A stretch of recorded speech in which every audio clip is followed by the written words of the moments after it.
আসসালামু আলাইকুম, welcome to মেরিনাস কিচেনে। প্রিয় ভিউয়ার্স, ভাই ও বোনেরা, আপনারা কেমন আছেন? আপনাদের সুস্বাস্থ্য মঙ্গল কামনা করে শুরু করছি আমি আজকের রেসিপি। আজকের রেসিপিতে থাকছে চিকেন ফ্রাই। আমার এর আগেও চিকেন ফ্রাই রেসিপি দেওয়া আছে, সেটা অন্যরকম করে, আজ দেব অন্যরকম করে। আমি আগেও বলেছি আমার কোনো রান্নার সঙ্গে কোনো রান্নাই মিল পাবেন না। চলেন আজ চিকেন ফ্রাইয়ের কি লাগছে দেখে নেই। এখানে আমার প্রায় 3.5 কেজি মুরগি আছে। এখানে আমার 3.5 কেজি মুরগি আছে, জাস্ট আমি গলার গিলাটা রেখে দিয়েছি। এখানে আমি দই আর পেঁয়াজ ব্লেন্ড করে নিয়েছি, নিয়ে সেগুলো সবটুকুই দিয়ে দিলাম।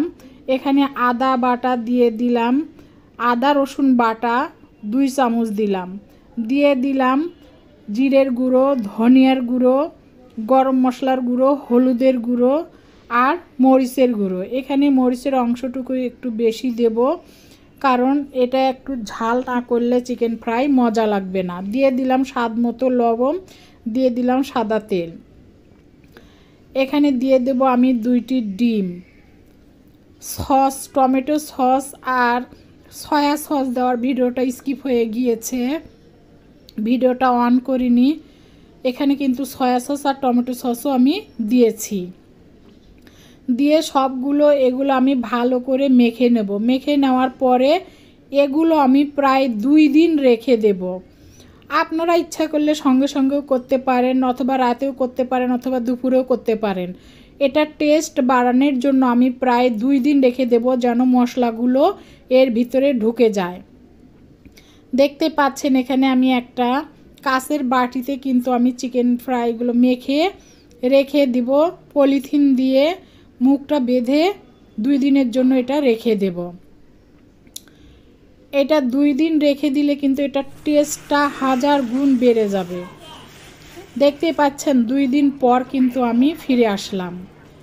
এটা একটু পানি ছেড়ে দিয়েছে, এটা আবার আর একটু আমি মেখে নেব।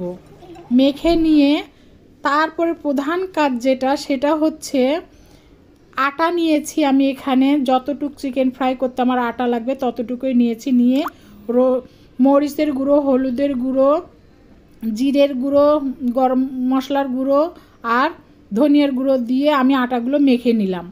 এখন দেখেন আমি চিকেন ফ্রাইগুলো দিয়ে এগুলো এখন আমি কোট করে নেব। কোট করে এই ময়দাতে দিয়ে আমি কিন্তু এটা পানিতেও চুবিয়ে নিলাম। এইটা কিন্তু আমি 2 বার কোট করব এর উপরের অংশটুক মোটা হওয়ার জন্য। এটা কিন্তু 8-10 বারও করা যায়। আপনারা এটা 8-10 বারও পানিতে ভিজে 8-10 বার কোট করে নিতে পারেন, তাহলে এর উপরের অংশটা সুন্দর দেখা যায়। আমার হাতে অত সময় নেই, এই কারণে আমি এইটা 2 বার করে পানিতে দিয়ে এটা কোট করে নিচ্ছি। দেখতে পাচ্ছেন আমি কিভাবে কোট করে নিচ্ছি। এইভাবে আমি সবগুলো চিকেন কোট করে নেব। এই কোট করে নেওয়ার পরও আমি 1 রাত রেখে দেবো, 1 দিন রেখে দেব। আমি কিন্তু চিকেনগুলো মেখে 2 দিন রেখেছিলাম, তারপরে এগুলো আমি এইভাবে কোট করে আমি 1 দিন রেখেছি। 1 দিন পরে কিন্তু এগুলো ভাজতে এসেছে। এই যে দেখতেই পাচ্ছেন, এখন কিন্তু আমি 1 দিন পরে এটা আপনাদেরকে দেখাচ্ছি। এখন চলেন এগুলো আমরা ফ্রাই করে নেই।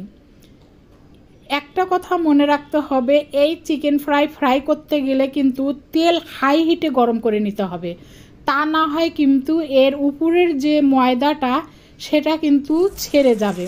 এটা হাই হিট করে নিয়ে কিন্তু এটা ভাজতে হবে। এই চিকেন ফ্রাই মজাদার করার গোপন টিপস হচ্ছে 2 দিন আগে মাখিয়ে রাখা, 1 দিন আগে কোট করে রাখা।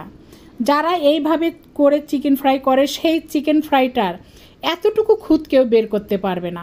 আমার চিকেন ফ্রাইটা এতই মজা হয়েছিল, এতই সুস্বাদু হয়েছিল যা বলার মতো না। হয়তো যদি আপনাদেরকে খাওয়াইতে পারতাম, আপনারা বলতেন যে আসলে কতটা মজা হয়েছে। দেখতে পাচ্ছেন আমার কিন্তু হয়ে গিয়েছে অলরেডি চিকেন ফ্রাই।